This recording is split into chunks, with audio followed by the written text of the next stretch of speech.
they're going crazy, and they're going crazy. The immortal words of the great Rich Hodges after the shot heard around the world, the Bobby Thompson home run. They're going crazy. The Giants win a pennant. That's how it was yesterday, opening day of the NCAA tournament. We had a couple of play-in games, give us a little bit of a taste.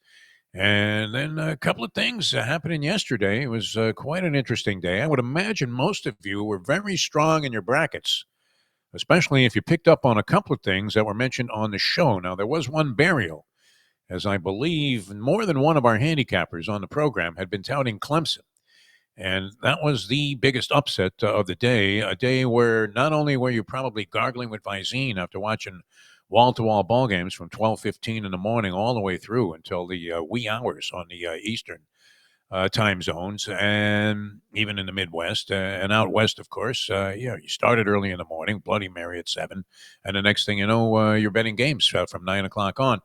16 games. While you might have been gargling with Visine, there might have been a little bit of an inclination to take a thimble full of milk of magnesia. It was kind of form-fitting. The day yesterday, there were a couple of mild upsets, but the biggest one, of course, was McNeese. How the hell does Clemson have 13 points at halftime?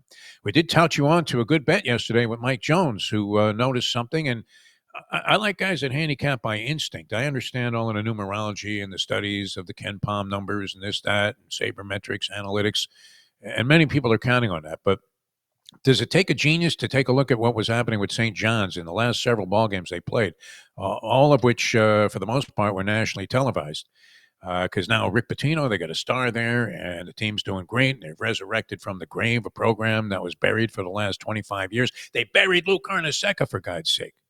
That has to be hanging over the franchise a little bit in terms of being a positive connection to the gods of gambling. But if you were watching their games, even with the great Rick Pitino at the helm, they get off to routinely sluggish starts. They're kind of like one of those boxers that doesn't really do much for the first 3 or 4 rounds, and you're thinking, why are you giving those rounds away? You got a big bet, maybe a completion of a 3 or 4 fight parlay, and here you go. You got Vasily Lomachenko, and he's just standing there doing nothing.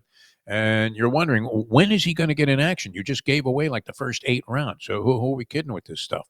Even Adelaide Bird could have scored the thing correctly. But St. John's notoriously and routinely getting off to extremely slow starts in the ball games that they were playing. So Mike Jones yesterday on the show says, hey, 11.5 points first half, Omaha, in light of the fact that St. John's routinely is starting slowly. Why not take that? And so he was able to manufacture a bet in a game that ultimately turned out to be a blowout, a 30-point differential at the end, and taking advantage of what he saw. So there was a lot of that. Creighton, Louisville, I don't think that was any big surprise. The McNeese game probably was the biggest one. Arkansas and Kansas. Kansas becomes a second team in NCAA tournament history to be a preseason number 1 and be knocked out in the first round of the tournament. And the other team that did that was in 2005, Kansas. As we welcome into the show, the Professor. Professor, how are you, my friend? You had to be heavily immersed in action yesterday. In fact, I think there was a very stringent demand on our good mutual friend who used to do the show with us here, one Mike Luby Lubitz, a.k.a. Luby, that he be at some destination where you could watch games at 3 o'clock, or you were finished with him. 4 o'clock. 4 o'clock, and it was a lose my number type of situation. No, it wasn't quite that. Well, it wasn't quite that dire, but it was. Yes, it was. We either got to go in time to catch the tip off of VCU BYU, or I ain't going, kind of deal. And you love, I mean, the headband gymmers, as you call them. The gymmers, yes, the fighting gymmers of BYU. Actually, over the second half of the season, did become one of our go-tos for action. I mean, they shoot the ball really, really, and they have a wide variety of gymmers. They have Greek gymmer and headband gymmer, and black headband gymmer, and Khalil Green gymmer was named after being a white guy with a black guy's name. Khalil Green being the all-time champion, former Padres shortstop Khalil Green, right, being the all-time champion of that category. Oh, good stuff all the way around. We'll get your impressions on the first day of action, the 16 games yesterday, and then, of course, plays for today. And you also have a little bit of a heads up on some of the Saturday matchups and the lines there. If you are betting the games, and people are going crazy with this, Bet Online, the world's most trusted betting platform, is your number 1 source for online betting in 2025. Doesn't matter if you're a seasoned vet Like the professor or first time better, first time starter, Bet Online is your ultimate game day companion. They have the largest selection of odds on everything from the NBA, college basketball, of course, the NHL, UFC, whatever you want to bet on, they have it. Tennis. Bet Online continues to be your number one sports betting source. From every three-pointer to hat trick, Bet Online has you covered with stats and more for every game, every play, and every victory. Bet Online, the game starts here. All right, we got it underway yesterday. Some of your general impressions, Professor. Did you see anything that maybe sparked a difference of opinion from what you thought originally about a team, or see anything of significance that we can carry into the second round? Except, in addition, obviously, to making some money on the games. Uh, yeah, again, I think it's a kind of day. Enough favorites won that people think of it as like a boring day because Yeah. again, the first round is all about the little schools that you've never heard of that have a student population of like 4,000 that you're never going to hear of the school again. And people want those schools, and of course, as we've discussed on previous shows, the Ivy League team who Yes. kind of fell a little bit flat there. So when you don't get that series of gigantic upsets, people get upset. Obviously, you had McNeese State, you had Drake, but they were in 11-12, and there wasn't like a lot of last shot drama. It was mostly the team up shooting free throws. San Diego had a chance to tie at the buzzer. Trying to think if anything else went like right down to the wire. But other than that, I thought it was. I mean, first of all, for us, it was a good picks day. Yes. We went 5-1 on the day, so not super high volume, but a nice way to start the tournament. But yeah, I mean, people want the buzzer beaters. People want these huge upsets. We didn't get really any of that, so people are going to walk away feeling, I guess, unsatisfied with that. And you've been on fire here on the show the last 2 weeks, both with the conference tournaments and even the week prior. I think it was like 6-1 one week and 7-2 last week. 9 picks on the show involving conference tournament games. So you can't complain. I mean, those people that were writing me hate mail during the college football season, Thanks. questioning, what on earth the protocol was of this show. I mean, just the opposite of burying your bookie. Have to be reveling in glorious victory and cash payments based on these college basketball picks. So we want to get into it today. I do think it's dicier. If and I managed in a bracket pool to go 15-1. I don't think that's any great distinction really, because now the percentage, I guess was it 1 in 1,000 or 1 in 10,000 on the ESPN I bracket have pool no thing. idea. Did they get like 20 million entries in that thing? Because they had 25,000 that went 16-0. So, but if that's only Really, that's a big number. Because I know what was it's one in history has gotten to the 16s perfect. possible, In the never history of happened that with a perfect contest, something bracket. like that. So yeah, I mean, we'll see. I mean, or maybe it's the eights. They've had one perfect to the point being, and it wasn't even to the final four level. It was either the 16s or 8th in the history of that contest. They've only had one that got that deep perfect. So having 25,000 after day one's a fairly impressive number. Yeah, and Clemson was a team, unfortunately, that I had winning a couple of rounds. So the one loss I sustained Actually, will clipped you. also be costly in the second round, but I didn't have them going any further than that. I was duped into it by people on this show, believe it or not, to thinking that Clemson was By going to me, their Ken carry Palm the day. numbers were actually excellent. Yeah, you were on the Unfortunately, bandwagon too. offensively, you could not have had a worse first half. And they really didn't even wake up really offensively the last 5 minutes of the game, and still made it a 2-point game. So had they had any offensive competence in that game, they almost certainly would have won going away. But them's the breaks. My 6-year-old team at the Posnack Jewish Center had 13 points There at you that go. time of a Yeah. game, and you thought, well, geez, we're not doing much. Let's move the ball offensively. Work the offense. Work the offense.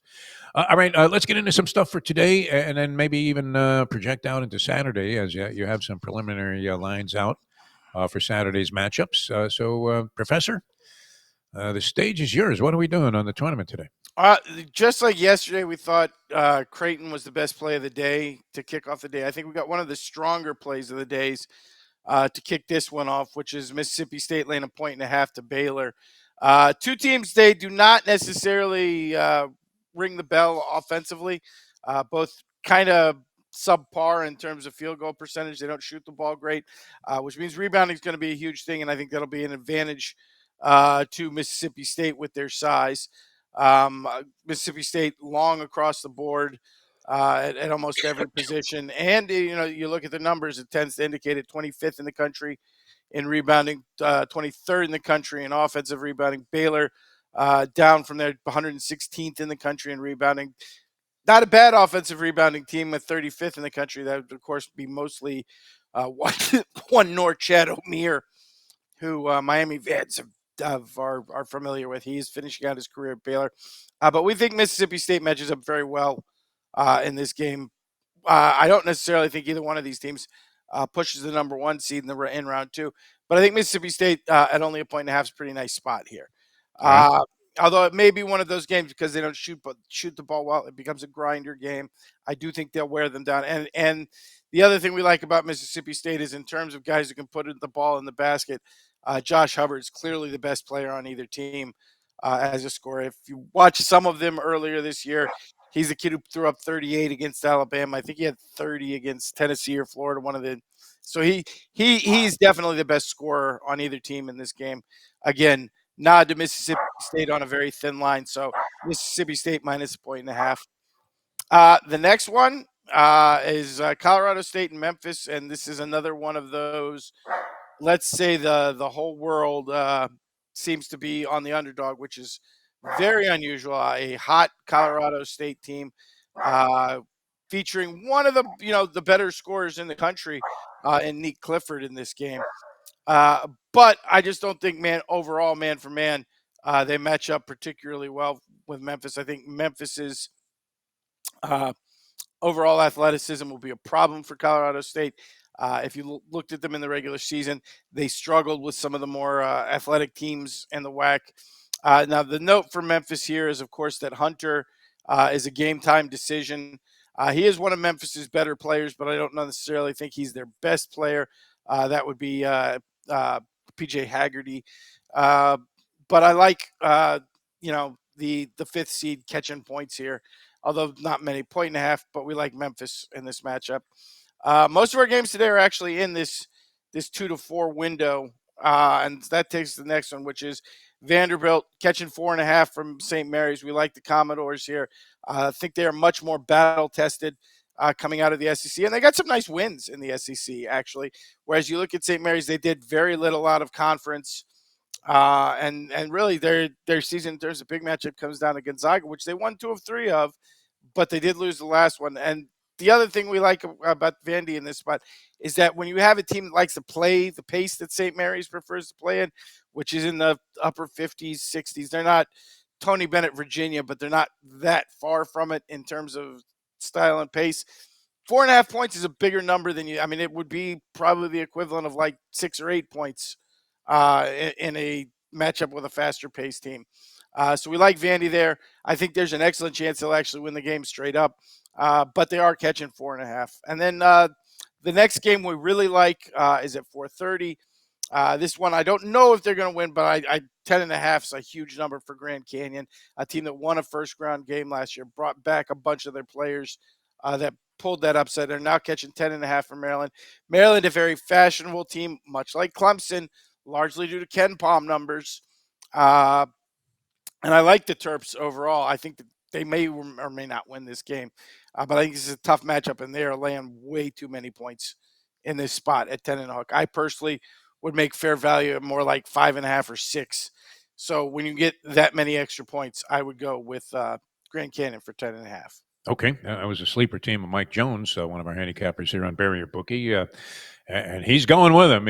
I think he threw him in his bracket too to win the game outright. So that would be a representative upset, but in the eyes of the professor, well worth the 10 on a hook. And then you're looking at this Marquette game. Richie Pitino, the Patinos are dominating the headlines here. Richie catching good accolades with New Mexico, but he's done a great job, but I think he's in a bad matchup here. Okay. Marquette, a team really you beat with size and pace, but I don't think New Mexico's got the personnel to do that. If you take it back to last year, when he had the JT Toppin kid who's not at Texas Tech, and had a little bit more size, New Mexico this year much more guard driven. The key matchup in this game are the point guards, and that is Dent for New Mexico, facing off against Cam Jones from Marquette.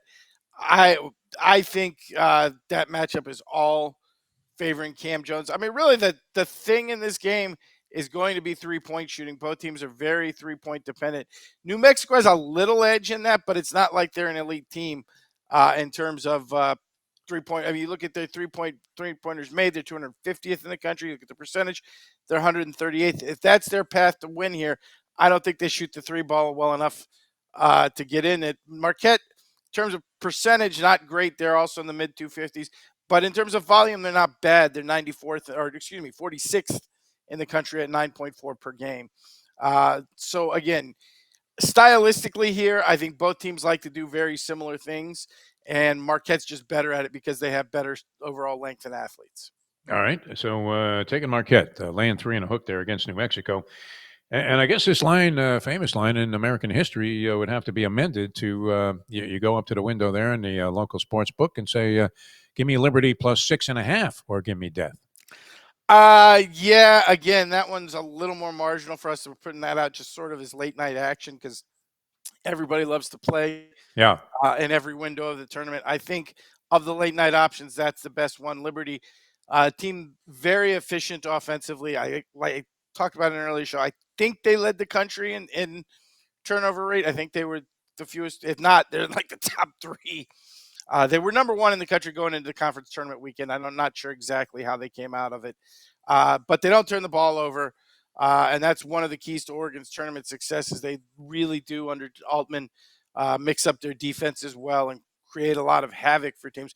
I don't know that you're rattling this Liberty team with that. And 6.5 looks a little north, excuse me, of where I would personally make this game. All right. And then well, we have some matchups already for Saturday. And We you do, were and there's some interesting using some ones on the spreads. board here. Um, let's see, flipping over the page here. Yeah, you start at 240, and of course, this is going to aggravate Defo. But I like Arkansas in the 7.5 against St. John's, as you mentioned. St. John's, they're a huge finishing team with their ball pressure, but they do not necessarily start that fast offensively. And it kind of a turnover game here for both teams. Both teams really good ball pressure. In some ways, you're seeing teams that are very similar, except Patino's got it in year two, where Calipari's in year one, and it has been somewhat injury marred year one for Calipari. But they did get the freshman back last night. That is Boogie Fland, who came back from injury. He's been out like 2 months and played 24 minutes. Didn't put up big numbers, but really did have an influence on that game. So I think that's a big add-on for Arkansas in this spot. And it's 7.5. I was impressed with Arkansas yesterday in their win over Kansas. They did go into an offensive lull for about 5 minutes there in the second half and 10-point game. I think Kansas actually pulled ahead by 2 or 3 at one point. But Arkansas, rallied hard in the last few minutes of the game, and, closing out, obviously, an important factor there. Other games, I thought Creighton looked fantastic yesterday, and I think in terms of matchups, Cockbrenner should give Broome a lot of trouble for Auburn, and you're looking at an 8.5-point game. I think Creighton is a very live dog at 8.5, and if they shoot the ball, particularly Ashworth there, the Aussie transfer who looks like every 42-year-old dude at the YMCA. But I mean, he's a streak shooter. And when he gets going, he just gets blazing hot. I don't think it's totally out of the question that Creighton could come out of that game in the win column. And then we have, as mentioned at the top of the show, the Fighting Jimmers catching a 1.5 from Wisconsin. What I think is a very favorable matchup, should be a shooting game, and BYU shoots the ball very well. So we like them catching a 1.5 currently from Wisconsin. A lot of people are going to be in Gonzaga and Houston. It's a 4.5-point game. I lean a little bit towards the Zags, but I don't know that I would personally play it. I think there's a lot of randomness in that game and how Houston's ball pressure will affect Gonzaga's offense. So that one's a pass for me, although I think you're going to hear a lot of people over the next day or so. Talk about that one as another potential upset spot. Well, I have to hope that doesn't happen. I mean, make Gonzaga cover the spread if your money is with them, but Got Houston going a long way, do you? I have them winning it all, much of which came about from conversations with you, Professor, I because like you seem Houston. very high on I Houston. like Houston. I just think Gonzaga's on a roll. Yeah. Um, so it's again, the theme of yesterday is it looks like both number one teams and possibly both number two teams are really going to get a push here in the second round. So we'll see. All right. Your call on this. You have opening day right around the corner, Major League Baseball. You had an excellent big board today. I don't know if you want to run through some of these items real quickly here. Sure, we can do that. Okay, Let's yeah, because we want pull to that set up. people up. I know we're immersed in college basketball now, and it's a lot of fun, very exciting. I happen to be in a variety of locations, one of which happened to be, and you people around the country can imagine what this looks like, the Bamboo Beach Tiki Bar in Fort Lauderdale, Oh, Florida, you were at the Bamboo Beach for with games. a bunch of UK co-eds. I My was going to say, were God, the Kentucky co-eds there? my inner Bill Belichick was being channeled every time my eyeballs rolled in another direction. Phenomenal. I mean, the ratio of good-looking women today versus what it was versus the student body when I was What's at it? Syracuse University. I mean, look, it's really the SEC. The way the SEC thinks they dominate sports, they Yeah. actually do dominate in percentage of attractive co-eds. Oh my God! And they're doing belly shots, belly button shots off the bar like they were back in the day. It was a phenomenal thing. I mean, if you had to have some kind of ancillary activity and create an atmosphere to watch tournament basketball, this was it. Right on the beach there, a bunch of exotic cocktails. It was absolutely fantastic. So, get more immersed in that today. But the baseball season's around the corner, and people like to eat when they go to ballparks. It's part of an American They tradition. like to eat disgusting things when they go to Yeah, ballparks. It's exactly. really become the tradition, and that is the theme of this week's big board.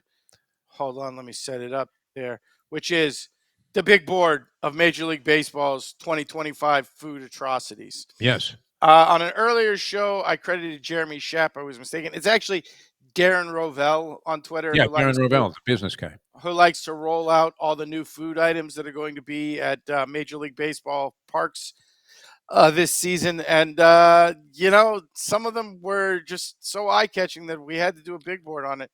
And so we have the big board of Major League Baseball's Food Atrocities 2025. And it starts with the New York Mets are serving hot dogs, 12 hot dogs in a dog bowl. I believe the price was $14.99. So again, if it's $14.99 for 12 of them, plus you get the souvenir dog bowl, which looks like a batting helmet, Yes. I have to assume these are not the highest quality hot dogs. No, I have to assume you're getting a lot of pig anus in that dog bowl.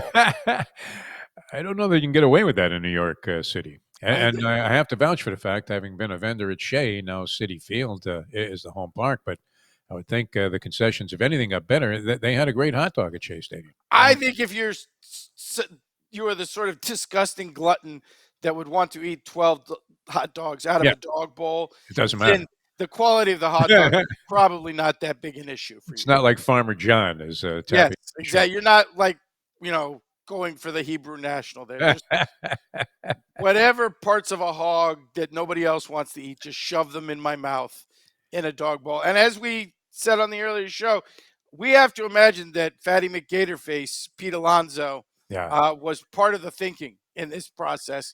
That probably right next to him on the bench, one of these is there every game. Yeah, it has to be at least inspired by in his image.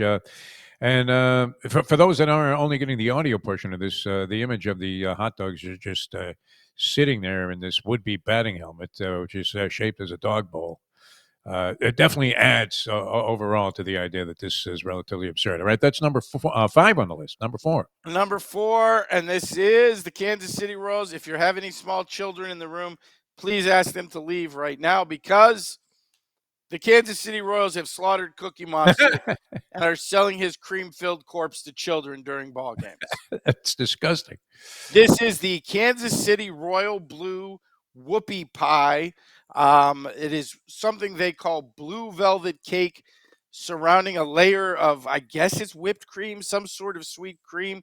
I'm assuming this is blue velvet cake is like red velvet cake. It's chocolate colored some color that does not exist in nature or really shouldn't exist on Earth. Probably Yeah. carved out of a meteorite and not of this of this world and not fit for human consumption. But it looks like Cookie Monster's fur is being sold. They just carved him up and serving his pelt to children. And in terms of eating something on a 95-degree day in the middle of Kansas City, this is probably the most vomitous thing I can possibly imagine. Yeah, holy Chris Chambliss. I mean, that does look grotesque. And then it reminded me earlier when you showed the picture and the image of this that, you would have like a moon pie that you were looking for when you got out of the car, and then you realized you sat on it and you ate it anyway. So, Correct. and you're paying big money for this at the ballpark. That's number four. Number three. Speaking of colors of food that should warn you, in nature, like they say, if a food's poisonous, it's a distinct color, so you know not to eat it. Yeah. That would apply to a lot of items on this menu, particularly the Seattle Mariners blue corn dog that for some reason doesn't look like it's blue. It looks like it's green to me. And Yeah. they're calling it Mariner blue. And I realize Seattle Mariners blue does have a little bit of green on it, but this looks like someone just cut off a leprechaun's junk and stuck a stick into it to me. I Uh, mean, Gross misrepresentation of what would be green. It looks like the Dwayne Wade statue, actually, for it's being a facsimile of the color. repulsive. Yeah. Again, I assume it's this color because that's the color your intestines turn 3 seconds after you eat this. And they're famous for their chocolate-covered crickets there. All right, that's number three, the green corn dog, which the corn dog in and of itself is not necessarily of great nutritional value, but it looks Right, pretty. like if it's a food that is mostly known for carnivals, Yeah. probably not going to want to eat it on a time when you're outside of a carnival. Like if it's a staple of the food pyramid of carnies, you generally don't want to eat it. All right, we have to work our way quickly to the top of the list here. So number two. Number two, not to be outdone, minor league baseball's Kalamazoo Growlers have introduced a hot dog wrapped in two brownies, topped with ice cream. That, for all I can tell, intentionally looks like a dog turd. It Like really does. I see this thing and I picture people like Defo and myself leaving it in the neighbor's yard because while we Yeah, yeah. pretend to pick it up. Like Either hose it through the fence or fake like you took the little blue bag and right, picked it up. do the fake squat and pretend to pick it up and just leave it there. That's pretty much what I picture. And if your dog actually crafted something that looks like this out, you would take him immediately to the vet. Yes. I mean, you would wonder how he got Savage the fridge like that. That's crazy. Ice cream on a hot dog, not exactly my cup of tea. The brownie really does look like it was manufactured out of the anal cavity of the dog itself. So, yeah, that's a passeroo for me. That's a minor league ballpark I'm unlikely to attend. All right, number one. And that takes us to number one, which is not actually a new food item, but a decade-long food item that is still the champion of this. And that's because, Defo, if you think ice cream and brownies on a hot dog sounds disgusting, let me introduce you to Cleveland's Slider Dog, Oh, which geez. is a chili dog topped with macaroni and cheese, topped with Fruit Loops for reasons I can't even begin to fathom. I don't know Yeah. why. And this has been around for a decade. Apparently, a very popular item at Cleveland Guardians games. I have no idea why. Like, this is the most disgusting thing. Just a visual impression. Again, we said on an earlier show, it does solve one mystery, which, if this is what people go and actually pay big money to eat at a baseball game, Yeah. I now understand why the people in Springfield, Ohio were eating cats and dogs.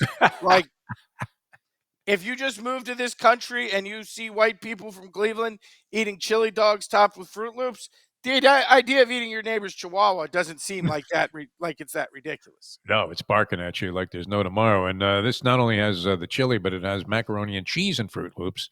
It's a popular item there where Cleveland, known for maybe having the best ballpark mustard anywhere in the world. At least it's touted as such, and I've had it, and it is very good. But yeah, totally disgusting. So But those instead of mustard, you have Fruit Loops. I mean, yeah, yeah, that the makes Fruit Loops perfect was sense. never a popular item for me. I could live without that. All right, Professor, excellent stuff. This is new stuff that's going to be at the ballpark and an old staple there in Cleveland. And There you as go. you aptly put it, I think the illustration is appropriate. If all Kamala had done during the debate was hold up that picture that you just displayed, Trump went into that stuff, the election would have been won right then and there. All right, we love you, Professor. Good luck with your plays. I know it's a very exciting day for you, so get started early, and you have a lot of action in the early portion, the early half of the card today. So I do. good luck with that. Thanks so much for joining us, and stay hot, my friend. Stay You hot. have a great one, Defo. All right, the professor, ladies and gentlemen. Well, we have to run. We'll have more action for you on Monday. A review, recap of everything that took place during the tournament. A little preview to what's lines up ahead in the ensuing Thursday through Sunday games. So best of luck, everybody, with all of your wagers. I hope we helped you out a little bit here on Bury Your Bookie, and we'll see you next time on the Monday edition of the show.